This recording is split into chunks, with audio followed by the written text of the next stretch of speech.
তো hello well spending টাইমের তরফ থেকে তোমাদের জানাই নতুন একটি লং ভিডিও দেখার শুভেচ্ছা। অনেক দিন পর লং ভিডিও নিয়ে চলে এসেছি। চলো, হিমাচল নিয়ে তো বহু শর্ট ভিডিও দিয়েছি, তোমাদের রিকোয়েস্টে এবার নিয়ে চলে এসেছি একটা লং ভিডিও। তোমরা প্রচুর মেসেজ দিয়েছো লং ভিডিও দিন, তো এবার ঝটপট তোমরা পুরো ট্যুর প্ল্যানিংটা দেখে নাও আর তোমরাও যাওয়ার জন্য তৈরি হয়ে পড়ো। আসলে এই 12 থেকে 15 মিনিটসের ভিডিওটা তোমরা যদি দেখে থাকো, তোমরা নিজেরাই গাইডার ছাড়া ভালোভাবে ভিজিট করতে পারবে। কিভাবে, কখন, কোথায়, কত কি খরচ পড়বে সবটাই এই ভিডিওর মধ্যে থাকবে। তো let's go to watch the long video. First day আমাদের হিমাচলের প্রথম দিন। তো ফার্স্ট ডে আমরা পুরো হাওড়া স্টেশনে প্রায় 1 ঘন্টা মতো অপেক্ষা করে রাত 9:55 নাগাদ কালকা যাওয়ার উদ্দেশ্যে নেতাজি এক্সপ্রেসে উঠে পড়লাম।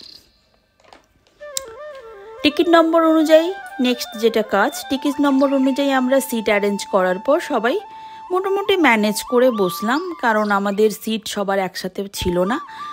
ম্যানেজ করে আমরা ওখানে বসে পড়লাম। তারপর 29 ঘন্টা ট্রেন জার্নি ছিল। ট্রেন জার্নিটা হাসি, গল্প, বাচ্চাদের খুনসুটি সব মিলিয়ে ট্রেন জার্নিটা খুব ভালোভাবেই আমাদের কেটেছিল। একটু কষ্ট হয়েছিল, কেন আসলে ঘুরতে যেতে আমার খুবই ভালো লাগে পার্সোনালি, বাট ওই ট্রেনের টয়লেটটা আমার খুব একটা ভালো লাগে না। তো এরপরে যেটা কালকাতে নেমেছি তখন প্রায় ওই ভোর 4টে নাগাদ নেমেই যেটা আমাদের মজাদার বিষয়, টয় ট্রেনে করে পাহাড়ে ওঠা, সাথে পাহাড়ের সৌন্দর্য উপভোগ করব, এটা ভেবেই খুব একটা মজা লাগছে। প্রায় 4-5 ঘন্টা একসাথে আমাদের পুরো জার্নিটা খুবই মজার ছিল। এরই মধ্যে যেটা খারাপ লাগছিল যে আমরা চাইছিলাম শিবালিকে জার্নি করতে, তো সেটা আর হলো না, কারণ হচ্ছে যে টিকিটটা আমরা পেলাম না, সব অলরেডি বুকটি ছিল। তো ভ্রমণ করতে গেলে সত্যি কথা এটা কি, ট্রাভেল আর ফুড এই দুটো সবসময় না চাহিদা মতো বা ডিমান্ড মতো আমরা নাও পেতে পারি, ওটাকে ম্যানেজ করে চলতে হয়। আমাদের টয় ট্রেনের মধ্যে পুরোটাই ছিল সবার সাথে গল্প আড্ডা, আমাদের গ্রুপে যারা ছিলেন, ফটো তোলা, ভিডিও, প্রকৃতির সাথে আলাপ করতে করতে প্রায় আমরা পাহাড়ে মিশে যাচ্ছি। 4-5 ঘন্টা জার্নিটা ছিল খুবই মজাদার। আসলে ফার্স্ট ডের এনার্জি লেভেলটাই একটু অন্য থাকে, তার সাথে ফ্রেশ এয়ার তো ফ্রি। যতই উপরে উঠছি পাহাড় আর মেঘের মধ্যে একটা লুকোচুরি দেখতে পাচ্ছি, আর এখানে সত্যি কথা বলতে আমি যেন নিজেকে পুরোপুরি হারিয়ে ফেলছি বারে বারে। সঙ্গে আমার যেটা ভালো লাগে, পাহাড়ি গানও ছিল, খুবই ভালোভাবেই আমাদের কাটছিল টয় ট্রেনের মধ্যে। ফার্স্ট জার্নি নয় যদিও টয় ট্রেনে, বাট খুব ভালোই লাগছিল। তো এরপরে সব কিছু সেরে আমরা চলে আসলাম এবার সিমলা স্টেশনে। সিমলা স্টেশনে নেমে ওখান থেকে এবার আমাদের শুরু হলো গাইডারের সাথে মিট করা। গাইডারের সাথে মিট করে আমরা হোটেলের উদ্দেশ্যে যাওয়ার জন্য সবাই রওনা দিচ্ছি। সত্যি কথা 2 দিন জার্নি করে না লং ট্রেনে, তারপরে ওই জার্নির যে বোরিংনেসটা টয় ট্রেনে পুরোটাই ঢেলে দিয়েছি। আসলে টয় ট্রেনের মজাতে অনেকটাই এনার্জি লস হয়ে গেছে। তো এরপরে একটু দুর্বল হয়ে আমরা রুমে ফ্রেশ হয়ে একটু রেস্ট নিয়ে বেরিয়ে পড়লাম 4-5টা নাগাদ বিকেলে ওই সিমলা সাইট সিন দেখতে। সিমলা সাইট সিনের মধ্যে যেটা প্রথমেই পড়ে মল রোড।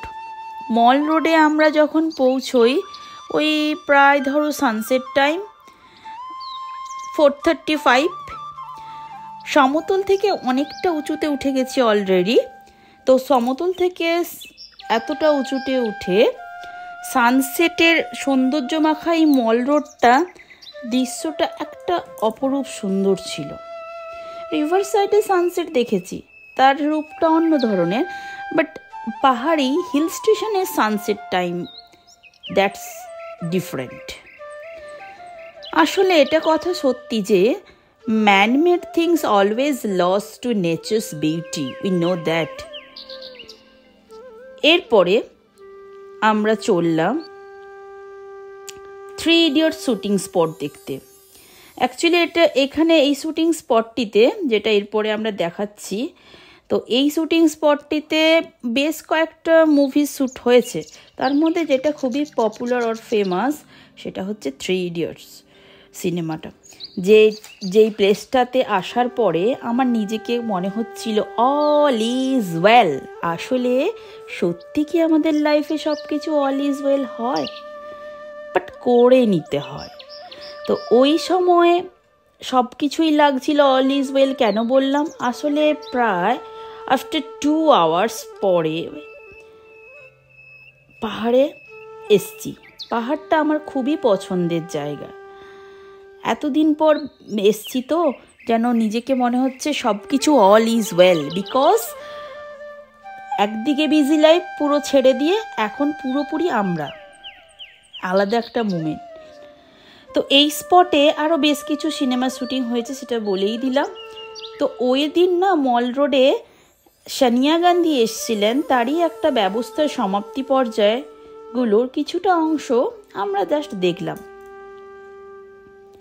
আসলে ওইখানে সিমলাতে আমরা একটা জিনিস মিস করেছি, তোমরা গেলে ওটা কভার করো। ফার্স্ট রিজন হচ্ছে আমাদের সানসেট হয়ে গেছিলো এই কারণে, আর সেকেন্ড আমাদের গ্রুপে কিছু মানুষ গেছিলো, তো ওরা বললো যে ওখানে খুবই হনুমানের জন্য ওরা উঠতে পারেনি। প্লেসটা আমি তোমাদের একটু পরে বলছি। তো এখন যেটা আমরা দেখছি সেটা হচ্ছে সিমলার অ্যাডমিনিস্ট্রেটিভ হল। এই হলটার পাশ দিয়ে আমরা যাচ্ছি সিমলার কালীবাড়ি দেখার উদ্দেশ্যে। হ্যাঁ, যেটা নিয়ে আমি বলছিলাম যে ওই যজ্ঞবীশ, যে প্লেসটা আমরা মিস করেছি, যজ্ঞবীশ। তো যজ্ঞবীরের মন্দিরের উদ্দেশ্যে আমাদের গ্রুপের কিছু মানুষ গেছিলেন, আমরা যাইনি। তো ওরা বললো যে ওখানে খুবই হনুমানের উৎপাত। তো যারা কি করছে, রীতিমতো তোমার হাতের ব্যাগ, মোবাইল ফোন খুব সাবধানে রাখতে হচ্ছে। ইভেন আমরা এই রোডটাতে যখন কালীবাড়িতে যাচ্ছিলাম, এই রোডটাতে আমরা নিজেরাই দেখলাম যে এই রোডটাতেও খুব হনুমানের উৎপাত। যারা দোকান থেকে রীতিমতো বিস্কিট, চিপস, কুরকুরের প্যাকেট নিয়ে ছুটে পালাচ্ছে। তো এই করে আমরা চলে আসলাম কালীবাড়ির, সিমলার কালীবাড়িতে পৌঁছে গেলাম। আর যেই টাইমটাতে আমরা পৌঁছলাম না, মানে আমার মনে হচ্ছে অ্যাকর্ডিং টু মি যে এই টাইমটা বেস্ট টাইম। বিকজ কোনো মন্দিরে যাওয়াতে দুটো টাইম বেস্ট, এটা আমার মতামত। একটা হচ্ছে সকালের পুজোর আরতি, যেটা ফ্রেশ মর্নিংয়ে শুরু হয়, আর এক হচ্ছে সন্ধ্যের আরতির সময়। আর যেটা আমরা কভার করেছিলাম এই টাইমে সন্ধ্যের আরতি চলছিল। তো মন্দিরে পৌঁছে আমরা যে জিনিসটা দেখলাম, মায়ের আরতি চলছে, দর্শন করলাম মাকে খুব ভালোভাবে। তার সাথে ওই যে আমার এই টাইমটা এতটা বিশেষ ভালো লেগেছে কারণ হচ্ছে আরতির সাথে ওনাদের যে ইনস্ট্রুমেন্টালের আওয়াজগুলো না ডিফারেন্স মনে হয়েছে। তার সাথে পাহাড়ি গোধূলি, উফ, দারুণ দারুণ সুন্দর দৃশ্য। তার সাথে আমার মহাদেবের মন্দিরও রয়েছে। উনি ছাড়া সত্যি ভ্রমণ অসম্পূর্ণ থেকে যায়। সব জায়গাতে ওনাকে আমি কোনো না কোনোভাবে ফিল করতে পারি। বেশ কিছু সময় বসে মন ভরে না দেখছিলাম আরতি, আর শুনছিলাম ওনাদের ইনস্ট্রুমেন্টালের ডিফারেন্ট আওয়াজগুলো। খুব ভালো লাগছিল। আসলে কোনো সময় নিজেকে একটু বিজি লাইফ থেকে একটু দূরে নিয়ে গিয়ে নিজেকে একটু শান্তভাবে রাখতে সবারই ভালো লাগে আমার মনে হয়। তো তারপরে আমরা রুমে ফিরে এসে রাত্রের ভিডিওটা আর করা হলো না, কেন খুব টায়ার্ড ছিলাম। রাত্রে খাওয়া দাওয়া করে রেস্ট নিয়ে একদম ভোরে বেরিয়ে পড়েছি। তখন যে আমাদের যদিও গাইডারের কোনো অনুযায়ী নয়, আমরা নিজেরাই বেরিয়েছিলাম একদম ডন টাইমে সিমলার ওই মানুষদের কিভাবে ওদের প্রত্যেক দিনের চলাফেরা, ওদের লাইফস্টাইল এইসব দেখার জন্য, যেটা একদিনই দেখছে। আমাদের তো আর প্রত্যেক দিন, বা কারণ কি আমরা সিমলাতে 2 নাইটস ছিলাম, তো একদিন আমরা এটা কভার করেছি। একদম ভোরে উঠে যেটা দেখলাম যে সিমলার আশেপাশের শহরগুলো, মানুষদের দৈনন্দিন কাজ, ভোরের পাহাড়ির একটা ফ্রেশ এয়ার নিতে অলরেডি আমরা বেরিয়ে পড়লাম। তো এখানকার একটা জিনিস দেখলাম, সিমলা একটা ছোট্ট শহর, তো এই শহরটি খুবই পরিষ্কার পরিচ্ছন্ন, বাস বেশ ভালো লাগলো। আর একটা যেটা বিশেষ ভালো লাগলো, হর্নের আওয়াজ একদমই নেই, যেটা প্রত্যেকটা হিল স্টেশনগুলোতে আমি ফলো করি, যে হিল স্টেশনগুলো এই হর্নের আওয়াজ থেকে অনেকটা দূরে থাকে। তার সাথে দেখো এই গাছগুলো কত সুন্দর সারিবদ্ধভাবে আছে। তো এরপরে আমরা রুমে ফিরে ফ্রেশ হয়ে গাইডারের সাথে বেরিয়ে পড়লাম। আজকে দুটো জায়গা কভার করবে, যেটা হচ্ছে আমাদের মেন গ্রিন ভ্যালি অ্যান্ড কুরফি দেখার উদ্দেশ্যে আমরা বেরিয়ে পড়েছি। তো রাস্তায় কিছুটা সময় এসে আমরা গ্রিন ভ্যালিতে পৌঁছে গেছি। সত্যি দারুণ দৃশ্য। গ্রিন ভ্যালি নামটার সাথে এই দৃশ্যটা প্রপারলি পারফেক্ট। পুরো ভ্যালিটা রিয়েলি গ্রিন ছিল, দারুণ ছিল, ভিউটা খুব ভালো আসছিল। আমি জানি না তোমরা মোবাইলে কতটা কি দেখতে পাচ্ছ, বাট ফ্রন্ট থেকে দেখে না আমার জায়গাটা খুবই ভালো লাগছিল। আর ওই সময় ছিল ঠিক ওই 9টা-10টা নাগাদ, ওই সময় জাস্ট সূর্যের রশ্মিটা পড়েছে, তার সাথে খুবই ভালো ভালো দৃশ্য লেগেছিল। আমাদের ভিডিও ফটোগুলো খুব ভালো এসেছে।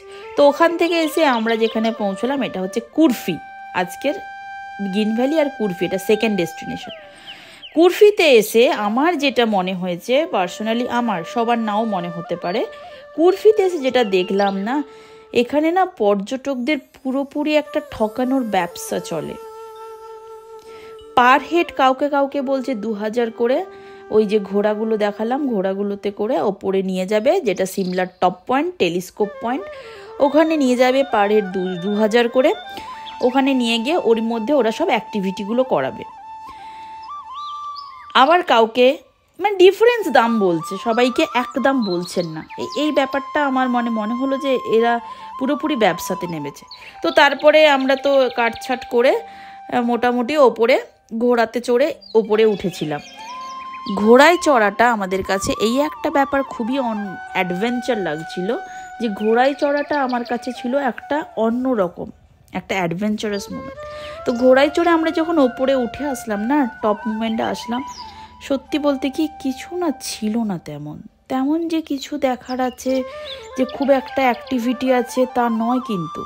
হ্যাঁ, বাট তুমি পাহাড়ে গেলে তোমার ওয়েদার সবই ভালো লাগবে, ওয়েদার, তোমার প্রকৃতি, নেচার্স বিউটি অলওয়েজ বিউটিফুল, ভালো লাগবে। বাট সেরম কিছু নেই এতটা খরচ করে। আমার মনে হচ্ছে এখানে আসা শুধুমাত্র West money and waste time. But আমরা ঘোড়ায় চড়াটা খুব এনজয় করেছি, এটা আমার কাছে একটা অ্যাডভেঞ্চার ছিল, এটা আমার কাছে অন্যরকম ছিল। সত্যি ঘোড়ায় চড়ে এতটা খাড়া পাহাড়ে ওঠার সময় না খুবই ভয় লাগছিল, খুবই ভয় করছিল, বাট করেছি, এটা মজার লেগে। তো চলো এই পর্যন্ত থাক, টাটা। তোমাদের সাথে আবার নেক্সট ভিডিওতে দেখা হচ্ছে।